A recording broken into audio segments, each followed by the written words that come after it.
You're watching CBS 8 Mornings at 6.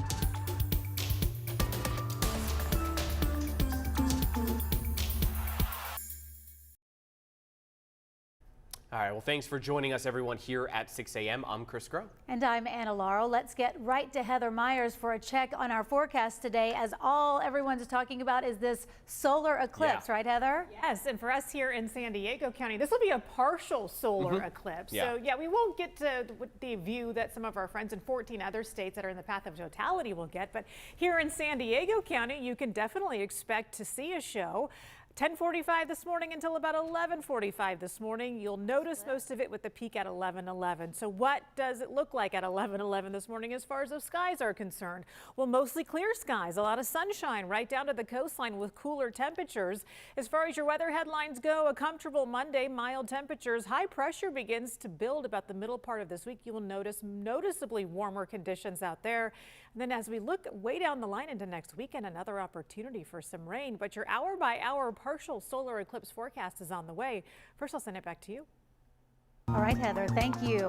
In just 4 hours, that rare solar eclipse will cross North America. For San Diegans, it will be a partial eclipse, and many are expected to look into the sky to see it, but don't look without glasses and all that Let's make sure good that stuff. you do it safely, as you can see here in this video. CBS 8's Alex Lai is live at the Fleet Science Center, where she will have a safe viewing party to be held later this morning. But Alex, what can you tell us about this party? Yeah, there's a few things to note that you'll be able to find here at the Fleet Science Center, and that's where to watch it, how to watch it, and when to watch it. So I'm actually here with Carla, who's going to give us, some more information about the party. And then not only are we going to be able to view it, but there's going to be some demonstrations, right?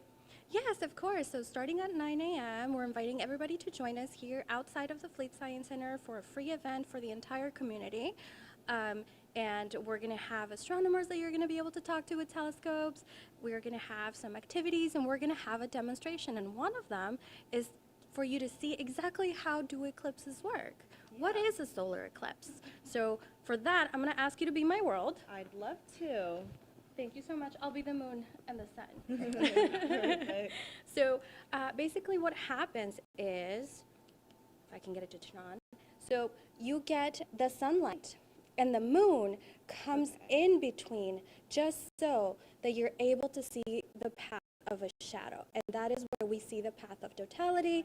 Actually, right here, you'll be able to see it. It starts in Mazatlan, goes up to Texas, Indiana, Ohio, New York, and then it exits all the way over in Maine. So then this is a visual representation of what this solar eclipse actually is, and it makes it easier for families and for kids to really understand what a solar eclipse is. Yeah, that's pretty interesting, but we're not going to be able to see the full total eclipse, right? No, so from here we're only going to be able to see a partial solar eclipse. It'll still be a great view. We're going to be able to see about 55% of the sun covered by the moon, and you're going to be able to see that beautiful crescent at the very top. So it'll be a really, really exciting moment. Awesome, that's great. And then we can learn more about the full total eclipse while being able to see the partial one. And it's important to use some sort of protection. These glasses are for sale, right? Yes, so we still have limited quantities available of our solar eclipse glasses for sale in our store. And then we're also going to have free activities where you can build your own pinhole camera or your eclipse projector, where you're going to be able to see that crescent projected either on the floor or in the box. But if you want to look directly, you're going to want to get one of these. Perfect. All right, so coming up at 6:30, we'll actually show you that pinhole projector and how to use it, what you can find here to build your own for free. I'll pass it back to you guys. All right, thank you so much, Alex. And that demonstration there, we were just saying, Perfect. was so cool. Yeah. To see it from that angle, so to speak. So thank you so much, Alex. Well, another free viewing party is happening, and this one in Julian. There will be free eclipse viewing glasses. Solar telescopes will also be set up to view the sunspots and solar flares. Starts at 10 a.m. at the Julian Library. And stay tuned for a special newscast during the climax of the eclipse. It's going to be peaking at 11:11, but we're going to be live on the air on the CW starting at 11 a.m. This morning, California Attorney General Rob Bonta will visit San Ysidro. Yeah, he's expected to not only tour the border, but to address the fentanyl crisis as well. And CBS 8's Regina Urita is live in San Ysidro with a closer look at how local officials have been dealing with this crisis. Regina?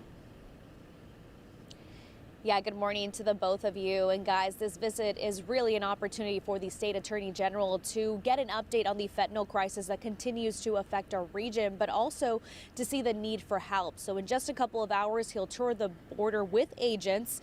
Attorney General Bonta will see firsthand the work that is being done by Border Patrol agents and CBP officers. So far, agents and officers have continued their efforts to seize drugs that are being smuggled across the border. Agents have also put into use Operation Apollo, a joint regional operation handled by federal, state, and local agencies. They're all working to combat the threat from fentanyl and other illicit synthetic narcotics. Now, according to recent data by CBP, from October to January, Border Patrol agents have seized more than 200 pounds of fentanyl. And just a month ago, U.S. Customs and Border Protection officers at the San Ysidro Port of Entry seized over $11 million worth of fentanyl pills that were concealed inside a car. This was a man trying to smuggle the drugs that were inside his glove compartment. He was caught during inspection. So back out here, legislators have also recently announced that 110 Californians are dying every single week from fentanyl overdoses in California. So knowing that the state attorney general will be here touring the border, he'll probably see just really the efforts that are going on state, local, and at the federal level. So that is the latest here near the border. I'm Regina Urita, CBS 8. All right, thank you so much, Regina. Well, right now, La Mesa police are looking for the person who shot and killed a man sitting in his car. It happened just after midnight on Sunday near the corner of Waite Drive and 69th Street. They believe a person dressed in all black walked up to the window, fired a single shot inside, then took off in a dark-colored sedan. Investigators do not believe that this was a random act of violence. Today, a local chef accused of sexual battery is expected to appear in court for the first time. Police arrested Jeff Cole a week ago, right after his new restaurant's grand opening party in downtown San Diego. According to jail records obtained by CBS 8, Cole faces 2 felony charges for sexual battery. He's also accused of 2 misdemeanors, including indecent exposure. He denies all the accusations. This morning, we're working to get more details after another rave happened under a freeway, this time in the South Bay. Nearly 100 people were seen being escorted out of the area under the 5 near Main Street by CHP officers Saturday night. They left behind a lot of things like DJ equipment, large speakers, and bottles of water and alcohol. CHP officers confiscated all that. There's no word if anyone was arrested. Well, as we continue to talk about the eclipse, a lot of people wondering, obviously, some bad weather in other parts of the country, but it sounds like it's going to line up perfectly for us here in San Diego. For us here in San Diego, yeah, mostly clear skies out there as we get into about 11 o'clock this morning. There's some low clouds now, but don't worry, those should move out of the way as the eclipse begins to move closer to us here in San Diego. I wish we were in the path of totality. Wouldn't that be cool? Because our weather will cooperate. Other parts of the country, tens of millions of people who are in the path of totality could be impacted by some storm systems moving in. All right, out the door right now, this is Mount Laguna looking off to the east as we are just now beginning to see that sun peek up over the horizon. As you can see here, though, official sunrise is not until 6:27 this morning. So as we've been talking about this path of totality, again, for this solar eclipse, friends in the southern part of Texas all the way through the northern part of Texas could be impacted by some severe weather. I was checking the northern part of Texas into Dallas, and it does look like they will begin to see this total solar eclipse move through, and then the storms don't line up to move through until a couple of hours after. So that's some good news there. I'll take you into Arkansas. It looks like the same situation there where the storm systems may hold off until after the eclipse moves on through. Just to give you an idea of just how fast the moon shadow moves through the country, it'll be at 1,500 miles per hour. That's faster than the speed of sound. So that means for folks who are in the path of totality, they will notice the full effect of this for just a little over 4 minutes. Taking you up into the upper part of the Midwest, on into the East Coast, areas like Vermont, on into Canada, they will have clear skies and they really will get the best view of this on into Maine. I do want to take you to our hour-by-hour forecast again by 11:11 this morning, and that's when us right here in San Diego will enjoy the peak of this eclipse. About 54% of the sun will be covered, and that's what we will view here. And by 11 o'clock this morning, clear skies, 61 degrees along our coastline. For the coastal locations, we will top out in the mid-60s, upper mid-60s for areas like Ramona. Temperatures climbing as we get into the middle part of this week with a lot more sunshine in store. We do need to get into Wednesday and Thursday as we begin to see this high pressure system dominate our forecast. That doesn't last long, folks, because look what's on the way into next weekend. Cooler temperatures and another opportunity to see some rain push on through. Quick check on that 8-day microclimate forecast I mentioned before. We could see temperatures into the 80s inland by Wednesday into Thursday, and then into next week you're seeing that rain in the low 60s again along the coastline Saturday into Sunday. A little look here at the desert. Look at this, 90s by the middle part of this week. Let's take a look at traffic for you this morning and see how things are shaping up out there on the roads. And we will start with this, a wider look at San Diego County. A lot of green on the screen. No major incidents at this hour to report. I'll keep you updated hour by hour as that begins to change. But let's start here, northbound side of the 163 from the 5 to the 8 at this hour. That commute is moving quickly, only 3 minutes.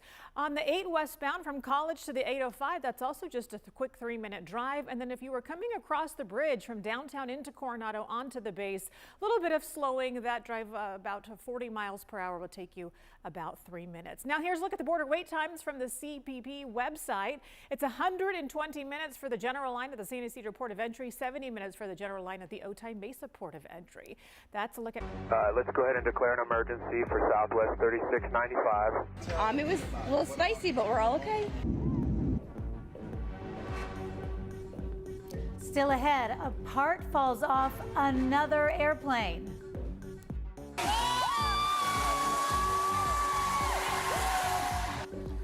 And the winners of the women's NCAA tournament.